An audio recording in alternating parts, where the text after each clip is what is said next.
Amigos que gostam de conversar em tempos interessantes, incertos, implacáveis.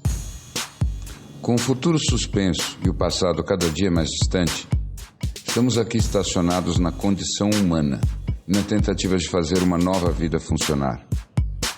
Cada dia é um passeio na neblina. E os elefantes estão soltos. Não usamos nomes, porque somos nós e somos ninguém. O que importa é a conversa e a vontade de gerar alguma luz.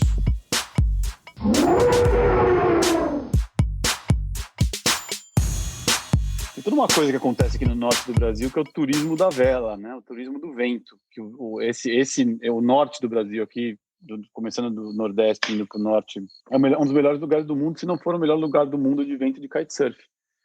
E daí tem todo um turismo e uma turma que vem do mundo inteiro para cá, nessa estação que é a Estação do Vento. E é um turismo que nós, que moramos no São Paulo, Rio, a gente nem sabe que existe, é muito interessante. E é uma gente do mundo inteiro que vem direto para essas cidades via Recife, via Natal, via Onde é essa Fortaleza. cidade que você está exatamente? Onde ela fica? Ela fica exatamente onde o Brasil faz a curva, que é 1 hora e pouco de Natal. De Natal, né? Você chega por Natal, anda ao norte 1 hora, em Touros o Brasil faz a curva, em Touros. Depois de Touros chama São Miguel do Gostoso. Tá, entendi. E é muito interessante, que é muito gostoso e é um dos melhores lugares do mundo, obviamente, né? Mas esse litoral todo aqui para fazer kite.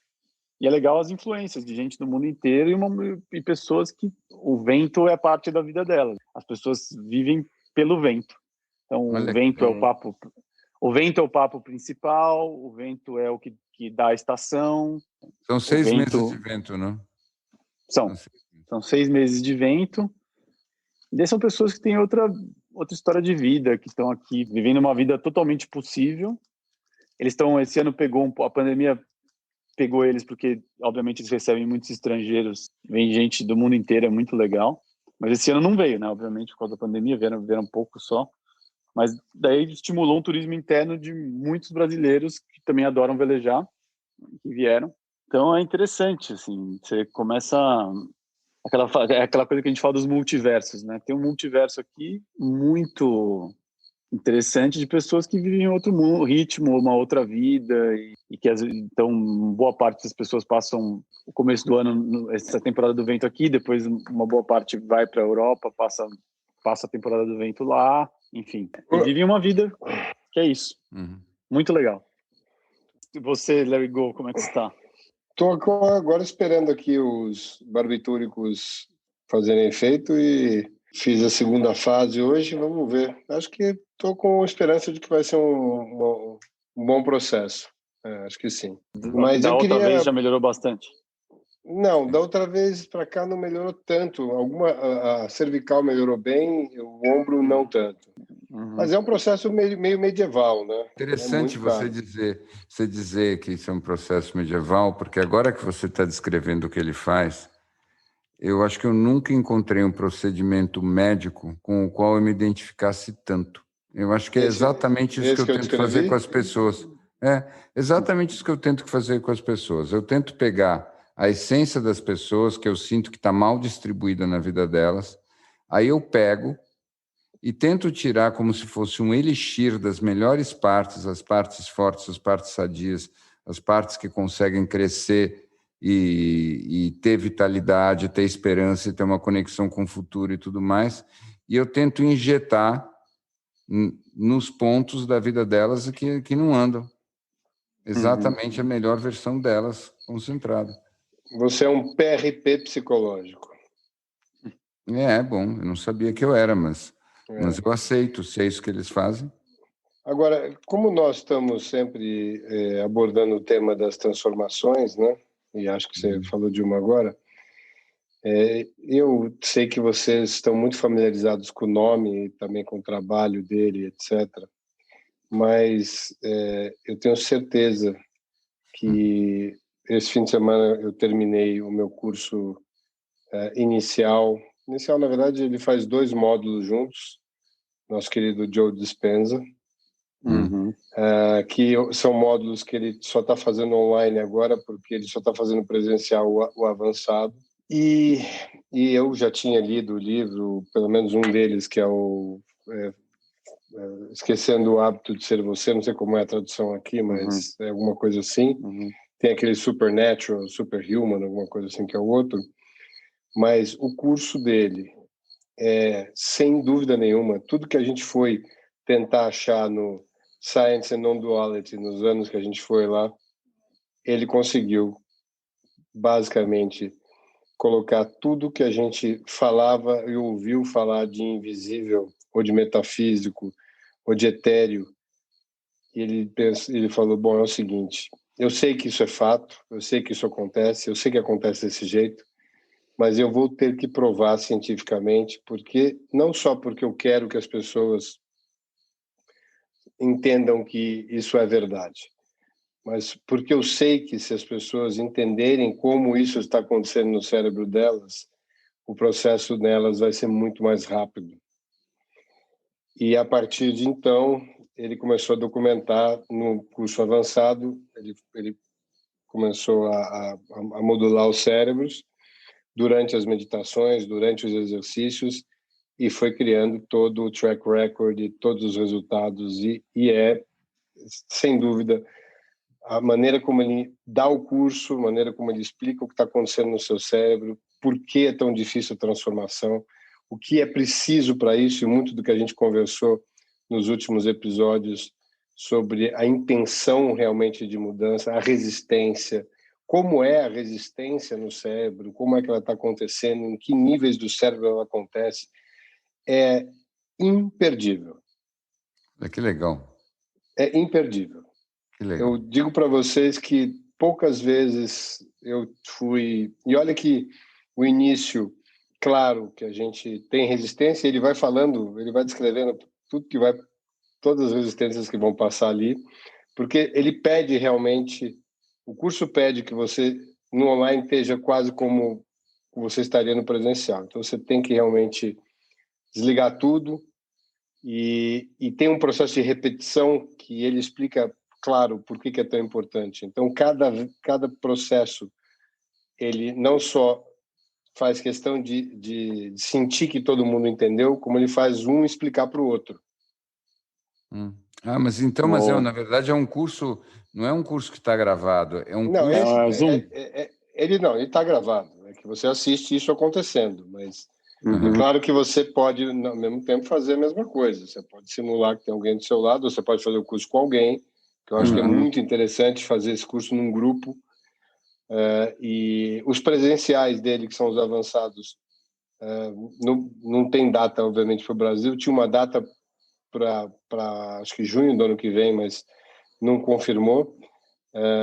O que ele abriu em janeiro vendeu em segundos. O que ele fez um extra agora em novembro, que por acaso eu conheço algumas pessoas que conseguiram comprar, mas eu acho que ele está vendendo muito rápido porque é o primeiro desses cursos que é todo monitorado. Então você realmente vai tendo um biofeedback, a coisa vai acontecendo em real time ali com você. Tudo, né? Tudo que você... Até o que você acha que não está acontecendo está documentado ali. Então, acho que por isso fica tão interessante. Mas não quero me estender tanto. Você vai dar um jeito de ir no próximo, que você puder, o próximo avançado? Olha, como você pode imaginar, eu tenho dedicado as últimas 48 horas com afinco nisso. Me parece que vai abrir um extra agora no México, também em fevereiro ou março do ano que vem. Então esse seria o meu... Mas é daquele estilo de abertura rápido, meio Ticketmaster, assim, né? Porque eu acho que poucas vezes eu vi um negócio tão didático, um lugar que falasse de divindade e ciência, que falasse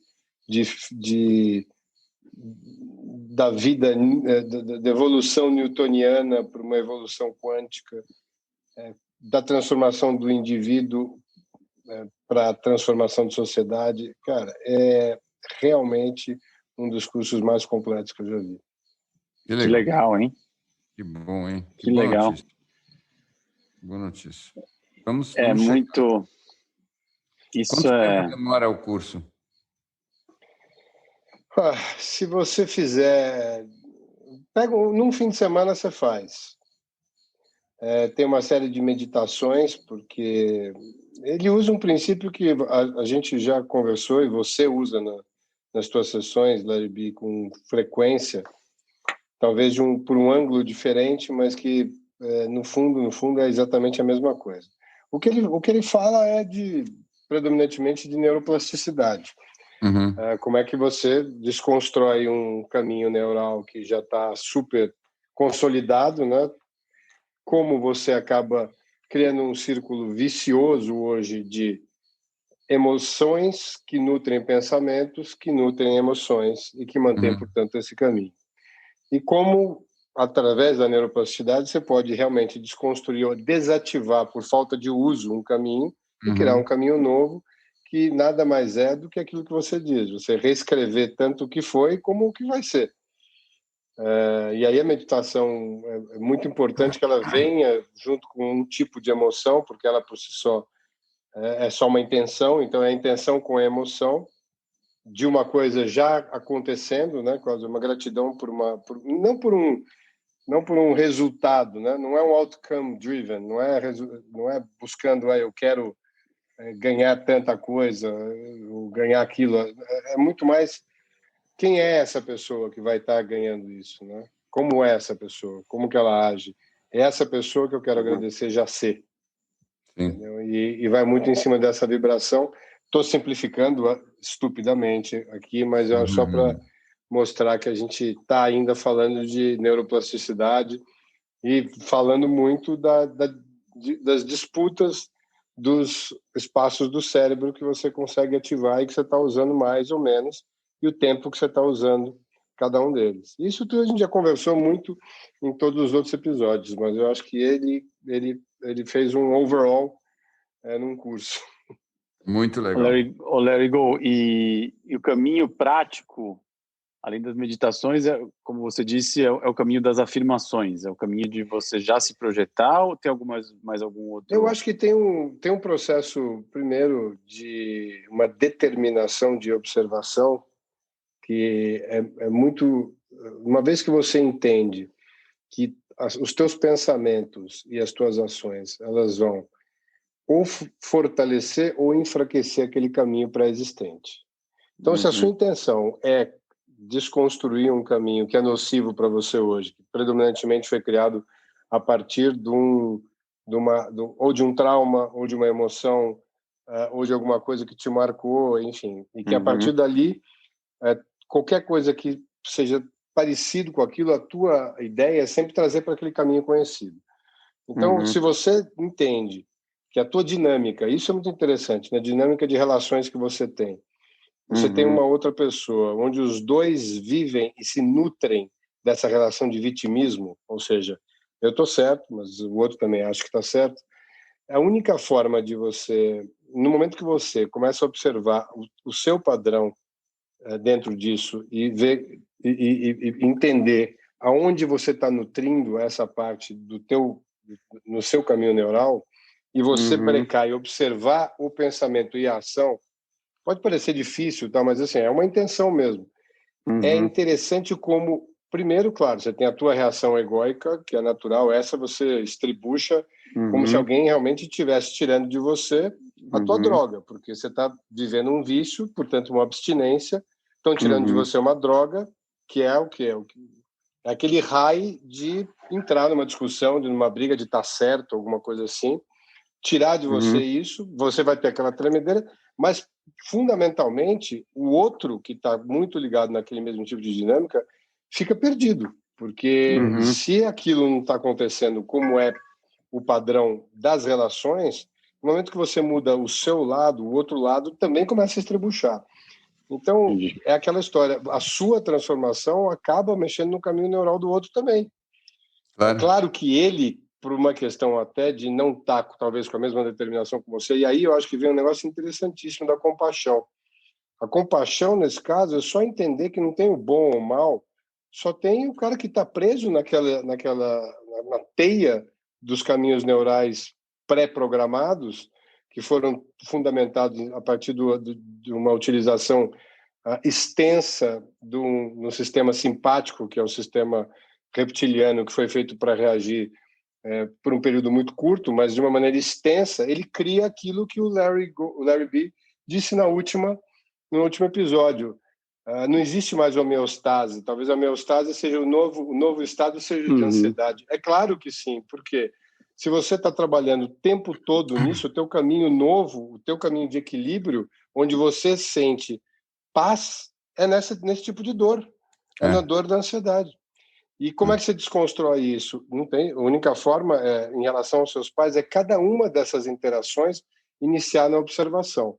As meditações, elas te dão a chance de aprofundar a versão sua melhor que você imagina, que é essa versão de paz, usando o teu sistema parasimpático, que é o sistema mais inteligente do cérebro, usando essa parte do seu cérebro para aí sim criar um caminho neural novo através da neuroplasticidade, ativar regiões mais inteligentes do cérebro e desativando as menos inteligentes. Parece ser uma coisa simples e ao mesmo tempo complicada, mas ela parte de uma determinação de transformação. É você realmente, como quem diz o seguinte, eu vou largar o álcool, eu vou largar uma droga, eu vou largar alguma coisa que seja nociva para mim, e eu acho que não tem nada mais nocivo do que você estar preso numa teia neural da qual você é refém, criada por você a partir do uso contínuo de um sistema simpático, de um sistema reptiliano, de um sistema predominantemente burro, que te mantém ali por muito tempo esperando e criando pensamentos que sejam ameaçadores para justificar a existência dele. Olha, eu simplesmente adoro te ver assim, do jeito que você está. Isso sozinho serviria como a maior reflexo de que o curso realmente vale a pena.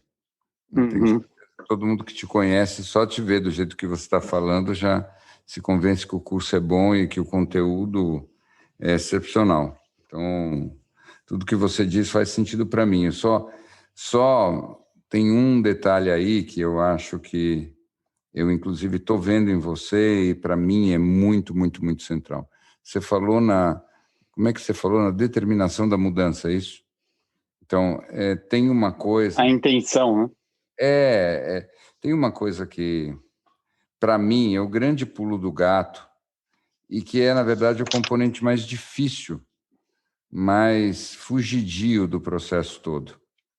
Eu vou descrever, eu não concordo com tudo que está ali, que você falou, Ergo, mas o que eu quero descrever, que eu acho que é o componente fugidio, é o seguinte: nós estamos falando de intensidades emocionais que estão marcadas e gravadas no nosso cérebro, no nosso inconsciente, e que determina a maneira como a gente avalia as coisas, como é que a gente interpreta as situações, para que lado a gente acha que nós estamos escolhendo ir, mas, na verdade, nós estamos sendo levados pelos caminhos, pelas programações anteriores. Até aí, tudo bem.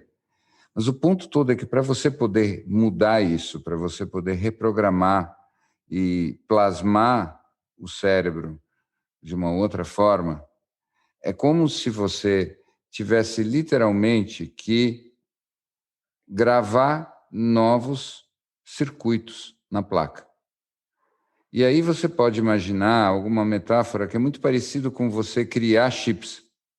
Como é que a gente cria chips? Você imagina lá aquele laser fazendo bzz, bzz, bzz, bzz, bzz, com extrema precisão para criar um novo caminho. Tá? Ergo, eu estava vendo você e eu estava vendo a tua atitude, a tua consciência muito próxima disso.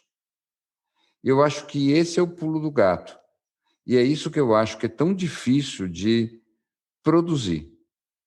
Então, talvez o Joe Dispenza com o curso tenha feito isso, ou você está num momento especial. Mas o que eu acho que é o complexo disso? É essa combinação da intensidade do laser com a precisão do desenho do circuito. Traduzindo isso para a nossa experiência humana, seria dizer o seguinte: é preciso muita intensidade emocional somada a muita lucidez. E essas duas coisas, na nossa experiência, normalmente não vêm juntas.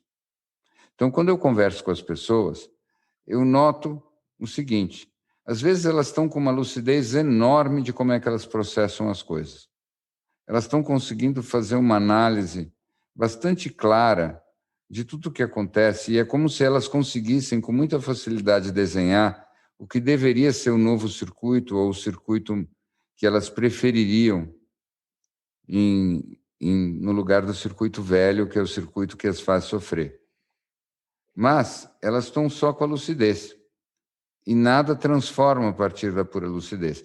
E, às vezes, elas estão com aquela intensidade, quase com aquela revolta em relação à maneira como elas funcionam, e elas estão muito a fim de fazer a mudança. Mas, nessa hora, a lucidez não está disponível. Então, a junção dessas duas coisas, essa intensidade emocional de agora chega, vou mudar agora, somada com a lucidez de exatamente qual é a mudança que tem que ser feita, é, para mim, o grande pulo do gato, e é a grande somatória que eu sempre acho que é a arte de conseguir. De certa maneira, simbolicamente, é como se fosse mamãe e papai dentro de nós, concordando exatamente quanto àquilo que nós devemos fazer a partir de agora. E isso é como se isso fosse muito raro. Então, eu não sei se o Joe Dispenza conseguiu fazer isso no curso dele e provocou isso em você, ou se você está num desses momentos iluminados. Eu estou vendo essa intensidade com lucidez em você. Mas, em geral, é isso que eu encontro como o grande gargalo. Eu acho que você tem um ponto importante que vai muito em cima da história de quando o aluno está pronto, o professor aparece, alguma coisa nessa linha. E eu acho que isso você tem um ponto que é relevante, porque eu já passei pelas coisas do Joe Dispenza várias vezes e realmente nunca tinha sentado a minha bunda na cadeira para entrar mais fundo. E já imaginei que lendo aquele livro eu ia ter uma ideia do que era, mas eu realmente me surpreendi, talvez por ele conseguir juntar é como se ele passasse o início do curso trabalhando a guerra da arte. Então, vamos começar as primeiras 4 horas falando das resistências que você vai enfrentar. E aí vem muito o que você falou. Bom, o quão disposto você está para mudar. Ou você chegou no ponto da dor, daquela dor insuportável que realmente ou você tem uma doença ou você perdeu um ente próximo, você tem, enfim, um trauma muito significativo, você está vibrando uma dor que é insuportável e você está realmente dali tirando suas forças, ou você já viu o suficiente para identificar talvez métodos que sejam muito eficientes para juntar talvez a lucidez do método que ele mostra, né? E tudo o que estaria entre você e a ação daquilo. Como é que você vai tirando os roadblocks, né? Como é que você vai tirando aí os obstáculos do caminho para que aquilo flua. E é muito impressionante que eu nunca tinha visto uma coisa tão bem traduzida no ponto de vista de vencendo as resistências, que são realmente as primeiras horas do negócio, e eu acho que aí ele aprimorou técnicas muito, muito importantes. Você vencendo isso, o negócio entra num flow muito interessante, porque aí ele já está falando basicamente de tudo que você consegue identificar à tua volta. Então não é que você tem dificuldade de fazer correlações, não é que ele está contando histórias que você já não viveu 200 vezes, não é diferente de todas as relações que você tem, de todas as significações que você já deu. Todo mundo sente dor do mesmo jeito, sente medo do mesmo jeito, sente amor do mesmo jeito. Quer dizer, não são sentimentos novos para ninguém. É só aquilo colocado num contexto didático muito interessante. Não acho que ele é o único cara que está fazendo isso, mas eu acho que ele teve uma ideia muito interessante de que foi o grande pulo do gato, que ele seria ele tem talvez um pique muito mais científico do que um Tony Robbins, por exemplo, e resolveu mensurar isso com quem quiser participar. Então, se vier um grupo de estudo de Harvard, como já veio, ou de Stanford, quem quiser usar ali os workshops dele como cobaias para mensurar tudo que ele está falando e todos os experimentos novos que ele leva. Então, tem coisas que ele leva de novo em cada um desses workshops que nunca foram testados antes. Das coisas mais simples em termos de quebra de padrão às mais complexas. E eu acho que ele foca muito numa parte interessantíssima, quando ele fala de patologias, ele vai muito fundo nas doenças autoimunes, né, que são predominantemente... A gente falou, lembra daquele filme The Guitar, né? Uhum. Como é que você muda a sua personalidade, que ele chama sua personal reality, num tanto que uma doença que existia no seu eu antigo não seja reconhecida no seu eu novo. E isso é uma coisa que parece ser metafísica, mas o cara conseguiu mensurar várias dessas nos workshops dele. Então, eu acho que talvez esse seja um diferencial que chama muita atenção. O cara te incentivar a olhar a ciência do negócio, não ficar só no metafísico. Embora ele diga você é 0,00001% partícula, matéria, e o resto você é energia, você ainda tenta mudar a matéria pela matéria. Você tenta usar a sua fração mínima para mudar o seu todo, que é predominantemente energia. Vamos descrever a mesma coisa de um outro jeito. Para que o nosso cérebro, afinal, serve, além de para articular todos os inputs do resto do corpo? Nosso cérebro serve para articular a experiência que a gente vai ter a partir dessa realidade eletromagnética que nós temos aí. Então, essencialmente, aí tem 1000 teorias e ninguém sabe ainda exatamente como o cérebro funciona, mas, na verdade, o que a gente sabe que não falamos é que a realidade não parece com nada daquilo que nós experimentamos. Tá? Não existe nada como esse computador na minha frente, esse microfone, você... Não é assim que a realidade é. Isso é só a minha tradução que o meu cérebro faz disso, tal como se eu tivesse com um desses óculos de realidade virtual e vivendo ali aquela realidade virtual a partir desses óculos. A única diferença é que nós temos realidades virtuais que são compartilhadas, mais ou menos. Mas, em outras palavras, o mundo lá fora não é nada parecido com aquilo que a gente vê e experimenta. E justamente por causa disso, o nosso cérebro tem, sim, o poder de interferir literalmente naquilo que a gente acha que a realidade é. Tá? E, ao fazer isso, ele interfere não só fora, porque a própria ideia de que existe um suposto dentro e um suposto fora já é parte dessa realidade virtual que ele cria. Então, na verdade, o que está dentro e o que está fora de você é uma linha de programação, por assim dizer. É como se você reprogramasse uma linha do teu cérebro e, de repente, a minha mão esquerda faz parte do mundo exterior, não é mais minha. E vejam bem, parece que eu estou falando de ficção científica, mas o pior é que o Oliver Sacks, que Deus o tenha, concordaria comigo, porque ele estudava só perturbações neurológicas e ele contava e descrevia, e eu mesmo já vi, coisas inacreditáveis. Você conhecem aquele famoso livro dele, O Homem que Confundiu Sua Mulher com um Chapéu? Eu conheço só o nome. Então, eu não conhecia nem ele, nem o livro, portanto. Então, Oliver Sacks é um cara que você vai gostar, mas ele é um neurologista. Você deve ter visto um filme, que não sei como é que chamava. Robin Williams, Patch Adams, não. Não é Patch Adams. Não era Patch Adams. É um filme dele com Robin Williams e com Robert De Niro. Isso, que eles tinham um tipo de Parkinson avançado e muito bem. E aí eles tomavam um L-Dopa e aí, com esse remédio, eles saíam de um Parkinson que deixava eles num mundo paralelo durante décadas. Muito bem. Mas voltando, o que é um homem que confundia sua mulher com chapéu? É um cara que foi no neurologista e, quando se despediu do médico, ele levantou e quis pegar o seu chapéu e pôr na própria cabeça. Só que aquilo que ele pegou e, com muita força, ele tentou levantar e pôr na própria cabeça era a cabeça da mulher dele que estava sentada ao lado. E a experiência dele é que aquilo lá era o chapéu dele. Era isso que ele estava vendo.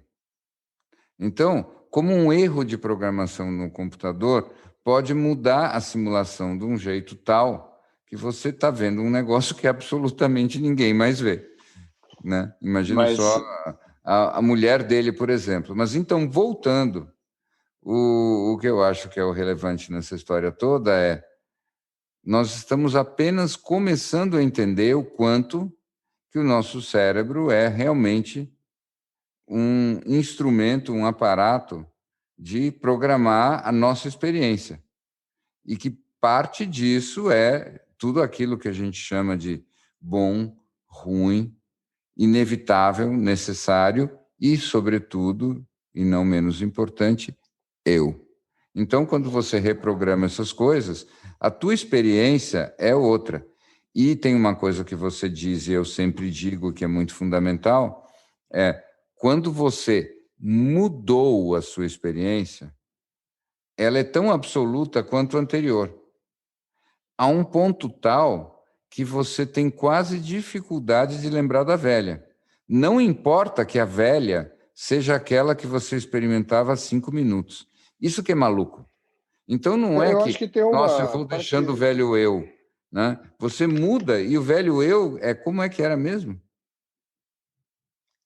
Fale, desculpe. Não, eu ia só dizer que dá para você fazer disso um processo bem divertido, viu? Até porque, primeiro, qualquer observação que nós dois tenhamos, eles vão construir em cada um dos nossos cérebros um caminho neural diferente. Porque o caminho é baseado na emoção que cada um sentiu, não na observação do fato. A emoção que vai começar a construir aquele caminho. Então, é basicamente a atribuição que você dá a tudo que você está vendo. Ou a interpretação, não sei. Agora, no momento que você se dá conta de que essa mudança nos padrões de relacionamento que você tem, que são construídos também a partir desses networks, né, de cada um, ou seja, quando eu encontro com o Larry B, o meu padrão de interação com ele tem um formato já pré-definido. A gente age desse jeito. Por isso que as pessoas dizem, não, mas quando o outro chegou, mudou tudo. Sim, mudou, porque confunde as redes neurais. Um está preparado para o Larry B, aí chegou o Larry Snow. Quando são os três, já é outra parte que acende, porque tem que achar um equilíbrio sempre naquela relação. Para quê? Para que dentro daquele lugar você encontre a calma de saber que você está em casa, vamos chamar assim. O interessante é você fazer esses experimentos de mudança e ver como você desorganiza esses padrões de todo mundo. Claro, não com a intenção de mas é sacanear o aquilo outro. que eu sempre digo, o que eu sempre digo, não existe identidade sem relação. Não existe. Então, o que define uma identidade, um eu, é uma relação. É o benchmark. Então, a rigor, não. Sem o contexto de uma relação, não haverá um você. Então, aquilo que você chama de você é simplesmente uma curadoria. É a árvore que cai sem ninguém assistindo. É uma curadoria de memórias de certos momentos com certas relações significativas. E quando nós escolhemos certas relações como favoritas, é apenas isso. São relações nas quais nós nos sentimos mais plenamente aquele eu com o qual nós nos identificamos. Isso é gostar de alguém. Você falou um negócio interessantíssimo. Eu estava agora há pouco jantando e com as duas progenitadas, por acaso, e é interessante que a gente estava remetendo a uma viagem que a gente fez há um tempo atrás, E as lembranças, elas não são... Na hora que vem as descrições de cada uma sobre... Algumas lembravam de umas partes da viagem, não lembravam de outras. Por uma razão muito simples. Qual foi a emoção que cada uma sentiu em cada um desses lugares? Elas lembravam das emoções, elas não lembravam da viagem. O que cada uma sentiu em cada lugar. Então, essa história das memórias que a gente tem, na verdade, elas quase que são um aparato criado a partir de uma emoção que é a nossa referência. Então, no momento que a gente revisita... você dizer isso, Lergo, porque sexta-feira eu estava num encontro com pessoas muito queridas e o tema que eu escolhi para falar foi justamente esse. Como as memórias compartilhadas, na verdade, não são tão compartilhadas assim. Cada um tem a sua. E foi justamente isso nos machuca um pouco. Isso nos machuca um pouco. Duas coisas contidas nessa frase me geraram duas emoções de canais neurais no sistema simpático. Primeiro, estive numa reunião na sexta-feira. Eu e Larry Snow não estivemos nessa reunião. Dois, com pessoas queridas. Fez questionar se existe ainda amor. As duas coisas juntas me levaram diretamente para o sistema límbico e criando um novo canal neural em relação aos três. Agora eu preciso achar um novo equilíbrio. Estou vibrando na falta. Mas não existe homeostase, então você vai ter que se adaptar. Não existe. A minha nova homeostase agora é a minha ansiedade em relação a que lugar eu ocupo no coração do Bi. Seu lugar é completamente preservado. Ou ele falou isso já com a intenção de dar uma mexida na relação neural que tem a nossa relação. Assim, rock the boat. Talvez ele estava querendo criar uma reconexão aí dentro de tudo isso. Bom, mas enfim, eu acho que esses pontos são interessantes porque eles se retroalimentam no momento que você resolve que deu já, né? O deu já é assim, eu acho que nada melhor do que uma pandemia para você atingir esse deu já que poderia durar 10 anos em alguns meses. Então, esse modelo de relação desse lugar, obviamente, não vai funcionar. E é o que faz com que nos leva a pensar que, portanto, as relações vão mudar e, portanto, vai mudar o mundo a partir das relações. Agora é que tem um ponto. Agora que tem um ponto interessante aí. Como é que a gente sai disso? Como é que a gente sai por dentro, mentalmente, de uma pandemia? Quando é que uma pandemia acaba por dentro? Posso? Por favor, Snow. Porque eu queria pegar esse gancho. Eu vou deixar o nosso querido Larry Snow falar, porque eu sinto que vai vir uma explicação muito boa, e depois eu vou querer falar de uma explicação newtoniana para essa resposta. Oba. Newtoniana?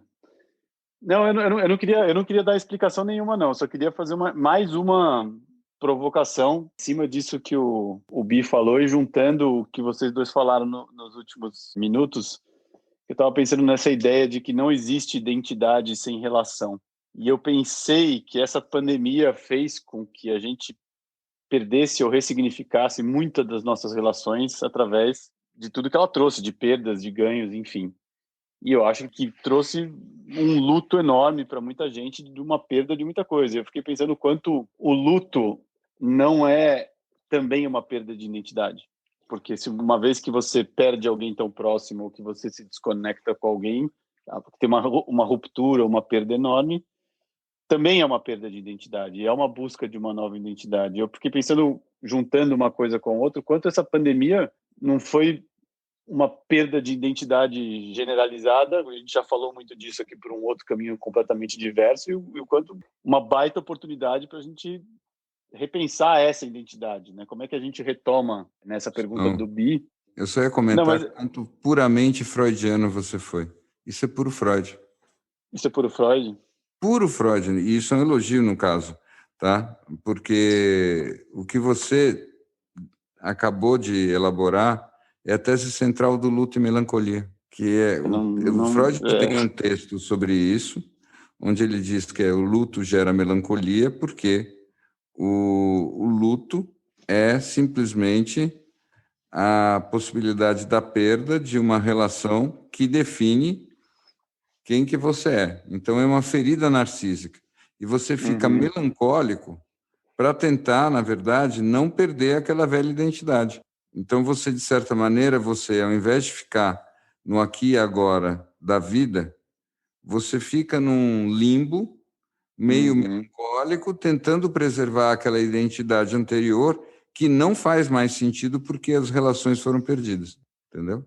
Eu acho que é isso, eu tenho muito essa sensação. E eu acho que o que muitas das pessoas, o que nós todos estamos vivendo é esse luto dessa identidade. E era essa provocação que eu ia fazer, mas agora eu estou muito ansioso para ouvir a explicação newtoniana Do do Let It Go.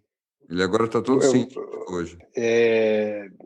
Recapitulando, a sua pergunta é quando vai acabar a pandemia, é isso? Quando acaba para nós a pandemia? Para nós a pandemia. Então, a explicação, na verdade, não é newtoniana, ela passa por uma percepção newtoniana, depois uma prova contrária dela.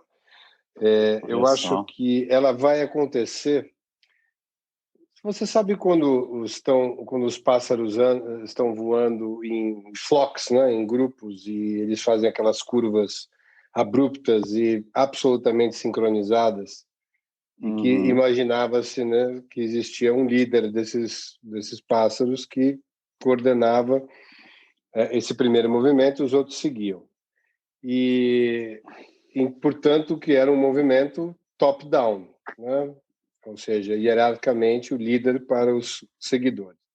Hoje já se sabe, as pesquisas já mostraram que essa mudança ela é feita pela maioria. Elas estão em tamanho flow que a intenção de mudança é tão una que quando 51% ou 50,05% tem a intenção de fazer a curva, todos fazem a curva igual. Mesma coisa com os cardumes de peixes que também fazem. É uma questão até de sobrevivência de espécie. Esses movimentos acontecem assim. Nós não vamos passar pelo fim dessa história num movimento top-down. Eu acho que vai ser um movimento onde nós, como humanidade unos, vamos ter uma percepção, por maioria, que já não tem mais sentido aquilo existir. Bonita resposta.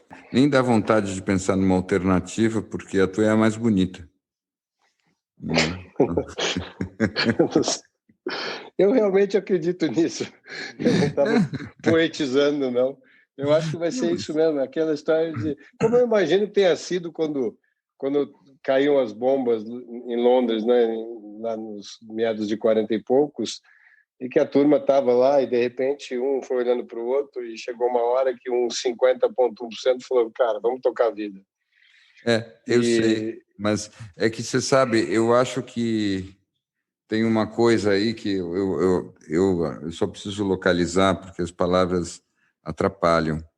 Eu confio e eu sinto que vai ser do jeito que você falou, mas, em relação a um aspecto, em relação ao encolhimento quanto à pandemia, o encolhimento quanto a... Assim, eu acho que com essa história de quarentena, de ter que ficar recolhido, de não tocar a vida, eu acho que é isso mesmo que você disse.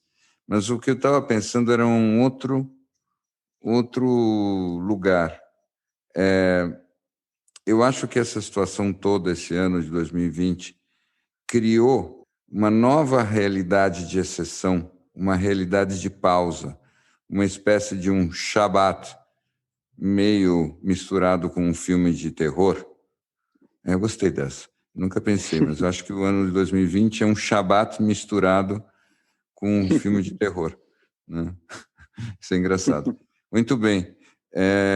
Que, de certa maneira, foi tão marcante que eu fico pensando quando é que a gente consegue esquecer desse lugar que a gente viveu durante esses meses. Uma coisa é a gente retomar a vida. Eu sinto que nós estamos começando a retomar, eu mesmo estou retomando, as pessoas estão retomando, em pouco tempo a gente está retomando. Mas eu não sei se a gente está exatamente como se aquilo já tivesse passado. Eu sinto que é como se aquilo não tivesse passado, porque aquilo trouxe essa história toda do coronavírus, ela trouxe a perda de uma inocência, eu acho que para esta geração. Tá? Você não acha que tem Eu acho que tem dois movimentos, né? Mas um deles é inercial. E eu acho que tem um pouco de um tsunami nesse terremoto, né? Você tem Sim. o fim da tremedeira, mas tem uma água que vem depois e a gente não sabe quão extenso é esse tsunami. E talvez venha muito da história de como é que você vai contar essa história da sua vivência na pandemia. Qual vai ser a história que você vai levar para frente, das experiências que você teve, e qual o significado que você vai dar para elas. E acho que vai acabar sendo um processo muito individual. Agora, você tem toda a razão, eu não sei avaliar como é que isso... Não tem dúvida que é um marcador, é um divisor de águas, ele tem um trauma de uma guerra, não tem dúvida nenhuma. Ele talvez não tenha os mesmos tipos de sequela psicológica de uma guerra, mas ele traz um tipo de medo que é muito difícil de mensurar e uma forma muito diferente de cada um lidar com esse medo, que talvez possa se estender. Mas eu estou imaginando que o que nós estamos falando predominantemente agora é tempo, né? Depois de um certo tempo, vai ter um movimento que os pássaros vão virar de um lado um para o outro. E isso sempre vai ter feito parte de uma história, como outras histórias que a gente teve aqui, que individualmente provavelmente tenham sido até mais traumatizantes. Aqui no Brasil, em especial, se você for falar com uma geração que viveu o confisco do Collor, por exemplo, eles têm histórias momentos de muito mais trauma do que essa pandemia. Mas, e contam essas histórias por muito tempo, lá, mas... Né? A gente estava lá, né? A gente estava lá, a gente sabe... A gente estava lá, mas eu, particularmente, não tinha 200 ou 500 ou 1.000 funcionários, uma folha de pagamento no dia seguinte, um fornecedor para pagar. Então, mas claro... Quem viveu isso... Qual é esse nível de angústia que cada um já viveu? Mas, né? mas o que eu acho é que o quão coletivo e universal isso faz toda a diferença. O que eu quero dizer? É óbvio. Escuta, um monte de gente, inclusive no ano de 2020, vai depois se lembrar desse ano como um ano muito bom. Um monte de gente foi beneficiada com esse ano, né? Se você for olhar objetivamente. Mas o que me interessa mais é uma nuance nesse negócio. É assim, ninguém que está vivo e lúcido hoje em dia experimentou como é que o mundo era na Segunda Guerra Mundial. E o que eu acho é que, depois da Segunda Guerra Mundial, nós todos passamos por um longo período, antes da gente nascer e depois que a gente nasceu, um longo período onde as coisas, do ponto de vista coletivo, pareciam estar, vamos por assim dizer, mais em ordem. As bagunças, os caos, as destruições sistêmicas pareciam localizadas. Então, teve muita gente que sofreu muito. Então, quem estava numa guerra nos Balcãs, quem estava no Vietnã, quem estava no Afeganistão, quem estava no Iraque, coisas muito piores do que o ano de 2020. Não tem menor... Mas o que eu estou dizendo é de um ponto de vista, ao mesmo tempo que é mais sutil, talvez ele seja mais insidioso.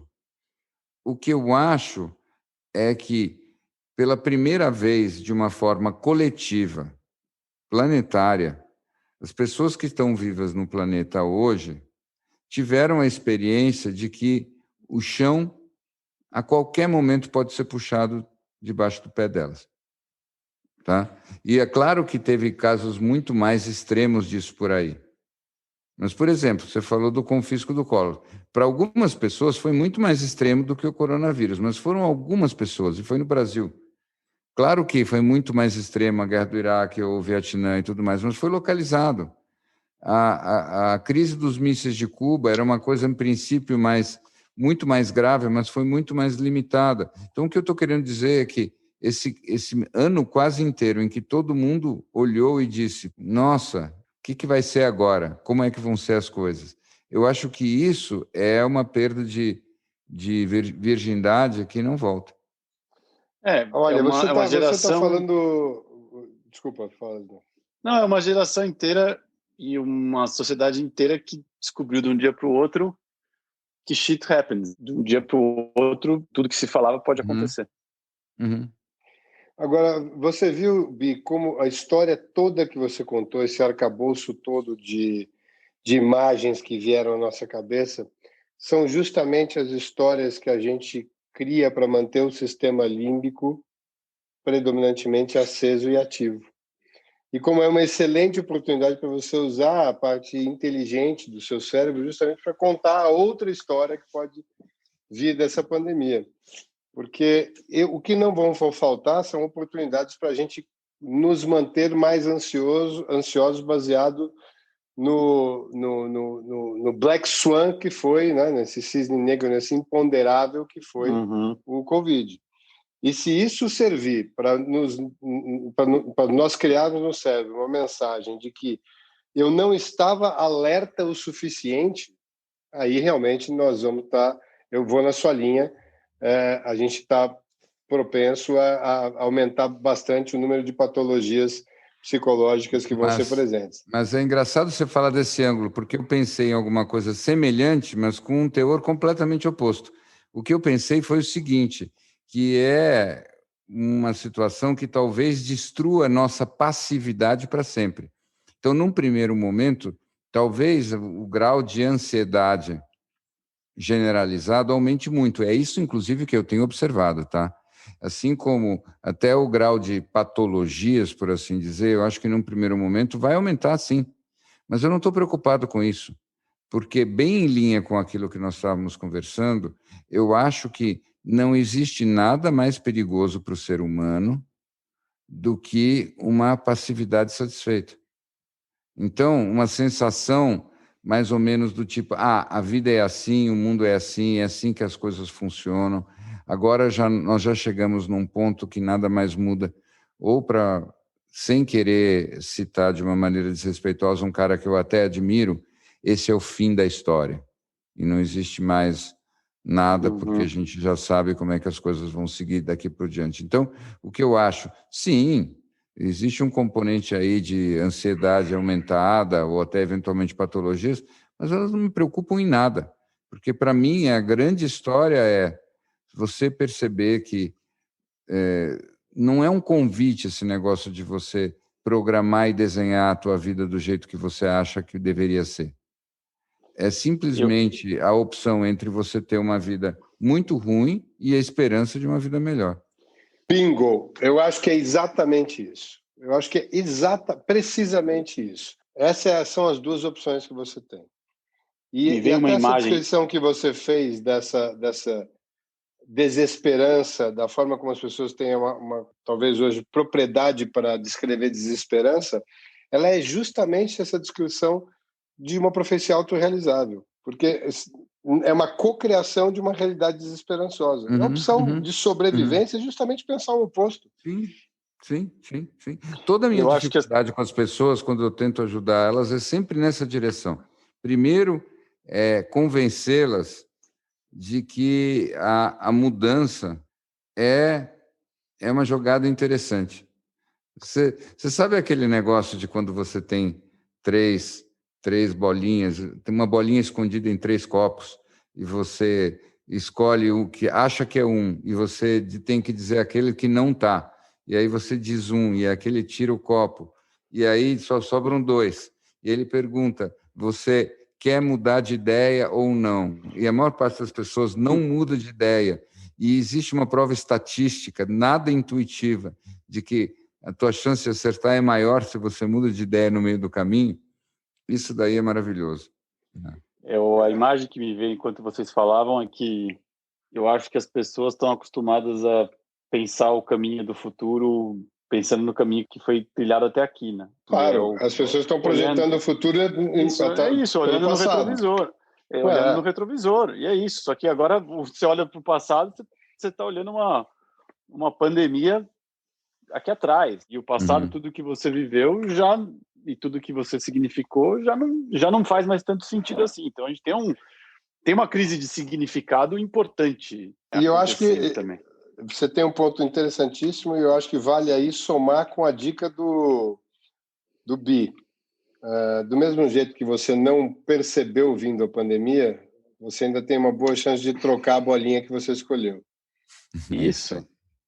Então, tem uma coisa que a gente usa muito no mercado financeiro, que usava muito, né? Na vida de mercado financeiro, que tem essa percepção de que performance passada garante performance futura, né? Uhum. E quem aproveitou-se muito disso foi o Madoff, inclusive. Criando, ele falou assim, mas não preciso nem criar uma performance presente, eu preciso criar uma performance passada e real. Exatamente. As pessoas não estão preocupadas com o que eu estou fazendo, elas estão preocupadas com o que eu fiz. Mas a história é essa, ou você ressignifica o passado, porque se você vai realmente projetar para frente, você tem que ressignificar o passado, ou simplesmente não usar o teu critério, né, que todos os seus viés de confirmação que estão sendo baseados em tudo que você já viveu. Porque você não tem como criar nada novo, não tem como criar nenhum caminho neural novo se você estiver sempre usando uma experiência passada para criar uma emoção futura. Ou seja, em algum nível, só para criar uma frase de efeito, que meu pai diria, ele sempre dizia quando era pequeno que eu era hiperbólico, que é a maneira do meu pai dizer que eu exagerava. Eu gosto muito dessa palavra. Sim, eu exagero, sim, mas é sempre com o intuito de me ajudar a não esquecer. Eu acho que eu numa das minhas vidas passadas lá na Grécia, eu realmente eu treinei bem a arte da memória. Vocês sabem como isso funcionava na Grécia, né? Eles desenvolveram isso. Essa história é muito boa. Na Grécia, na época, não tinha esse hábito de você sair escrevendo. Então, o negócio era você realmente lembrar de tudo de memória. E é claro que tinha o desafio. Então, como é que você faz um super discurso e você vai lembrar de memória? Para isso, eles desenvolveram a arte da memória. E esse é um livro que vocês iam gostar. Sobretudo você, Gô, você ia se fascinar com a arte da memória, se você não leu. É um livro que a bibliotecária do Museu Britânico, salvo engano, é que escreveu. E ela se tornou uma especialista em não só nisso, mas em Giordano Bruno e arte do Renascimento e filosofia do Renascimento. A mulher era Frances Yates. Imagina, essa era uma mulher especial de conversar. Essa a gente convidava para os elefantes, a saudosa bibliotecária do Museu Britânico. Mas, de qualquer modo, vamos voltar para a arte da memória. Como é que ela funcionava? Você criava um palácio na tua cabeça e você, em cada cômodo do palácio, você botava um monstro ou uma figura grotesca. E você entregava um pedaço daquilo que você queria lembrar para essa figura grotesca. E aí é o seguinte, pelo exagero e pelo impacto emocional da figura grotesca, você não esquecia daquilo. E isso está diretamente relacionado com aquilo que nós começamos a conversar hoje, que é a história de que você, para programar de novo o teu cérebro em algum lugar, você precisa de intensidade emocional. Porque a memória, você grava ela por intensidade emocional. Então, para você criar novos caminhos, você precisa de novas memórias com intensidade emocional. E esse é o pulo do gato. É sobre isso que eu mais pesquiso, é isso que mais me interessa. Então, você criar memórias é a arte da memória. Mas então, tudo isso para dizer que qual é o mantra sobre esse assunto que eu queria propor? Todo conservadorismo é uma forma de depressão.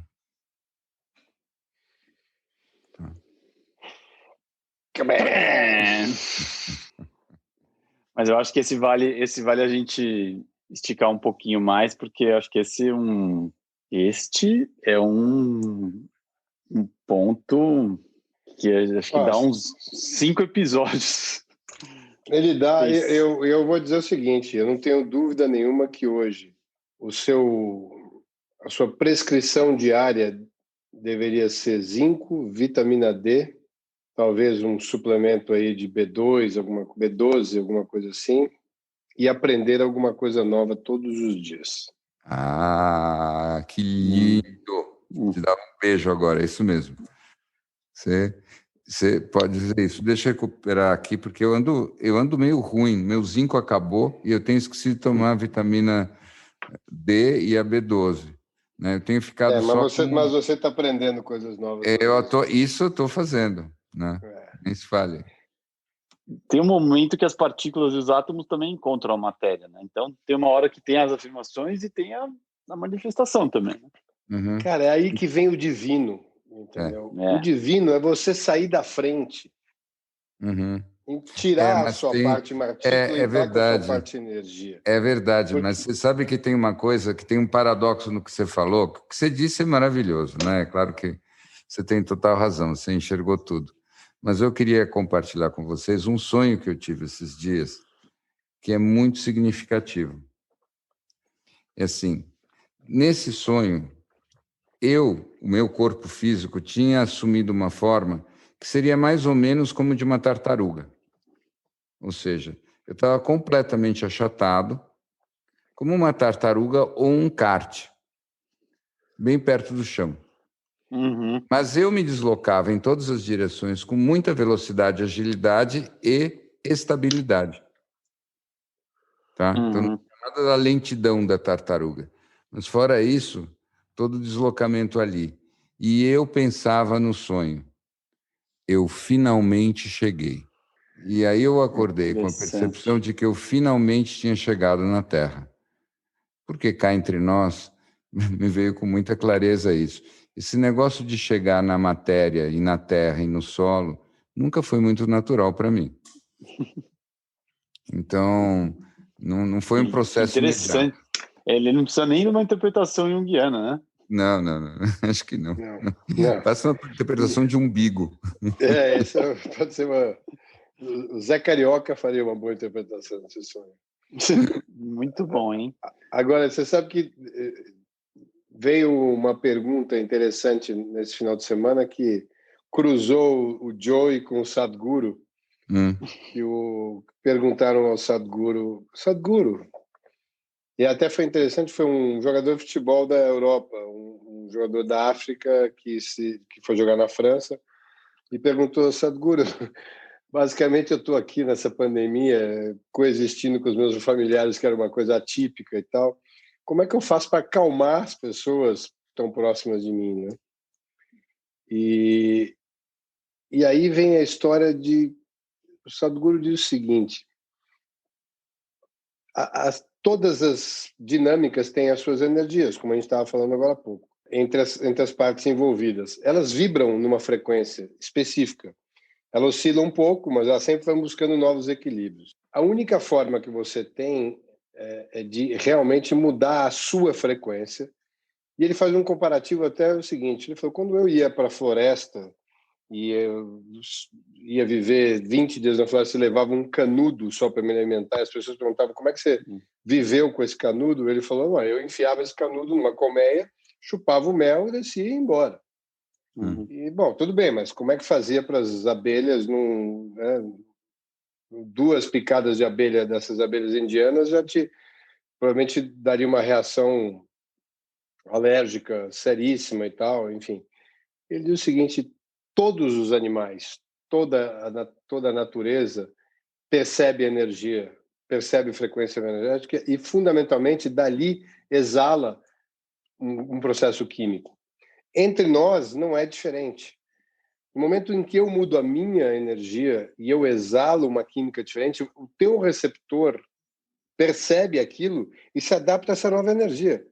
Se uma pessoa está gritando do seu lado, e você consegue realmente olhar para aquilo pelo que realmente é uma reação basicamente de medo, na dimensão que seja, ou de pedido, seja do que for, e você conseguir ir mudando a sua energia, não para entrar na energia do outro, mas para simplesmente buscar o seu equilíbrio, é natural que quem está do lado vá chegando na mesma frequência que você está.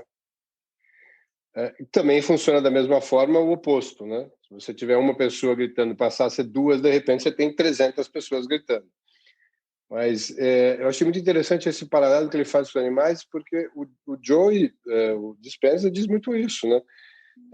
No final das contas, os seus 99% energia que vão determinar suas relações, não é teu 0,001% partícula.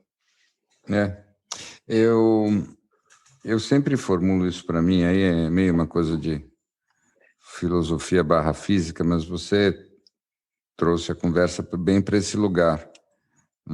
Para mim, o que eu entendi nos tempos que eu estudava física é que aquilo que a gente chama de realidade física, na verdade, é só energia e ordem. Tá? Então, só tem duas coisas, energia e informação. Essa história do que a gente chama de partícula, na verdade, é um subproduto da informação.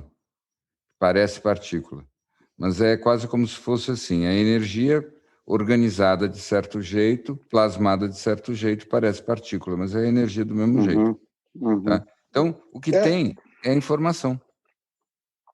Na verdade, essa partícula nem estável ela. Na verdade, ela é completamente determinante pelo observador. Claro. Então, ela em última instância, ela é a informação que o observador está dando a ela. É assim, é como se fosse o seguinte, aquilo que você chama de uma partícula imagina uma partícula aí. Né? E aí você imagina ela mais ou menos. E isso é a partícula. Tá? Então, de certa maneira, é como se a realidade fosse Deus falando com as crianças, dizendo, agora imagina alguma coisa como árvores, agora imagina alguma coisa... E a gente imagina mais ou menos parecido, mas ninguém imagina igual. Então, é como se fosse assim, é como se você pegasse crianças pequenas e nunca mostrassem o que é um elefante e descrevessem um elefante para cada uma das crianças, todos ao mesmo tempo, e aí o exercício é que todas elas vão desenhar o elefante.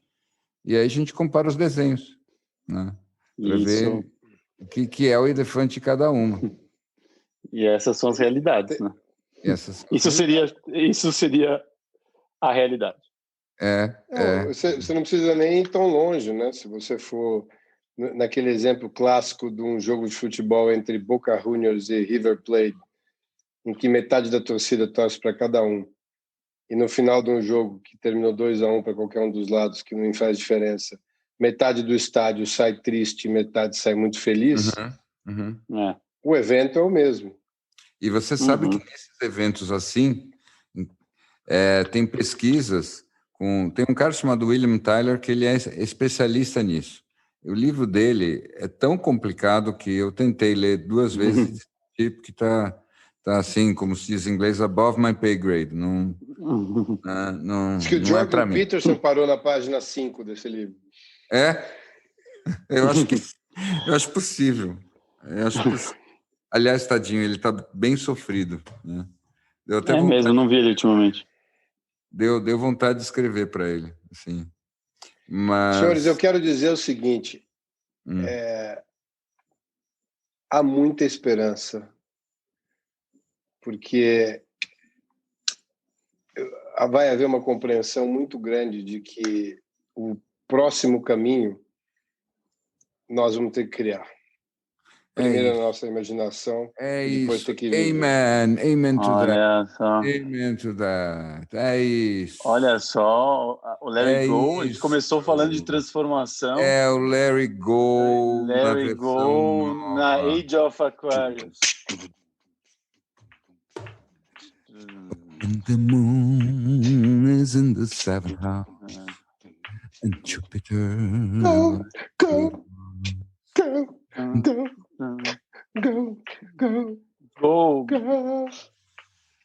This is Larry the dawn Go, of the age of Aquarius. O Larry Go transformou. Assim, é isso. Acho que a gente vai ter Dispenza. que... Viva Joe Dispenza. Viva do Joe Dispenza. Tira o meu chapéu. O Joe Dispenza. Eu realmente... talvez seja precoce para eu falar das minhas resoluções, mas eu quero dizer para vocês que eu tive um momento eureka. Uou! Nada metafísico, simplesmente um shit! Eu acho que eu entendi qual o momento eureka que você teve. Cara, e eu tô falando para vocês porque eu tenho certeza que a gente está subestimando algumas das coisas que a gente talvez pudesse olhar. Tem muita gente fazendo as coisas que a gente quer fazer. E e eles já perceberam que não tem outra coisa para fazer. Variações do tema aqui e ali, mas assim, basicamente é isso. Não tem nada mais importante, porque não faz diferença nenhuma. Não faz. É tão engraçado. Exatamente. E você vai, e pensa num brinquedo que você possa usar todo dia, o tempo todo. Claro. Pensa. E como já diria aquele grande Yogi, estava na ponta do seu nariz, né? Mas então, como eu estava comentando... Tá todo mundo fazendo yoga. Mas a sacada assim. Do Bi foi muito... as coisas vão passando. Aquele livro que está na estante, um dia você tira. Isso. O que eu percebo que a gente quer, cara, fazer, e eu acho que é a frequência de vibrar numa frequência que cria sincronicidade hoje, é porque a nossa intenção genuína é transformação. A gente quer muito isso. A gente quer transformar, ajudar a transformar, viver transformação. As coisas que dão esses quick highs, eles estão cada vez menos interessantes. Eu achei bem legal, porque você respondeu a minha pergunta e você deu a resposta que eu queria. É assim e só assim que o clima de pandemia acaba. Quando ele não tem importância, porque você está tão focado, tão concentrado na transformação que você inventou, porque a transformação não é para ela vir sozinha. A transformação legal é aquela que você teve o prazer de inventar. Porque a dor que você sente é só o convite para a charada que você vai resolver. A dor que você sente é a descrição do elefante que você não conhece e ainda não desenhou. A dor que você sente é apenas a oportunidade de você virar o criador de você mesmo. E com isso... Tem coisa mais importante do que isso? Não tem nada mais divertido. E talvez não tenha nada... Na verdade, não tenha nada além disso. Não tem nada mais importante porque não existe outra coisa. O que existe apenas é a criação da realidade que você se faz, que é depressiva, que é o apego à dor, que é a certeza de que aquilo que sempre te incomodou sempre te incomodará, e a percepção de que, peraí. Se eu estou aqui a cada momento sem perceber, fazendo até força para sustentar a dor que sempre me identificou e sempre me definiu, quer dizer que eu posso simplesmente usar esse mesmo aparato, esse mesmo aparelho, para criar qualquer outra coisa. A mente que adoece é a mente que te cura. Exatamente. E a mente adoecida é simplesmente a mente que está presa na miragem do que ela mesma criou e esqueceu. Exatamente. A mente doente é a mente esquecida. A mente esquecida. É isso. Porque, como eu estava dizendo para outra pessoa querida hoje, chega o guru e diz, no fundo, meus irmãos, all you need is love. Aí chega o roqueiro com barba e cabelo comprido e diz, all you need is love.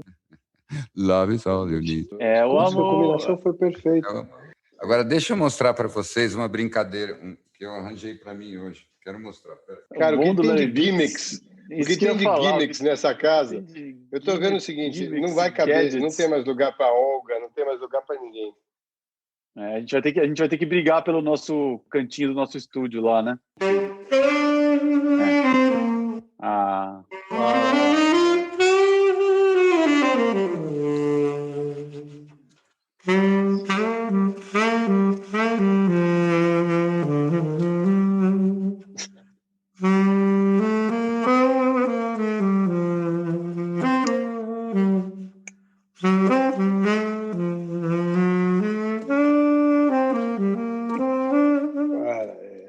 Esse Dire Straits é a melhor música de sax que existe, eu acho. Moderna, né? Pós-moderna, vamos dizer assim. Então, mais de 20 anos sem tocar. Mas hoje me dei... It's a natural. Aí, ativando áreas novas do cérebro. Eu acho que eu perdi o meu cérebro perdeu qualquer conexão aqui, eu tô meio abismado. Eu acho que se eu encontrasse o Joe Dispenza, eu dava um beijo nele. Cara, que maravilha, eu tô encantado. Né? Um beijo pro Joe Dispenza. Eu tô encantado. Você tá percebendo essa lua cheia atrás do Snow? É um halo. É um halo. Por falar em... cheio de halo. Olha o dele. Olha o meu pequenininho. É um baby halo. Peraí. Temos halos.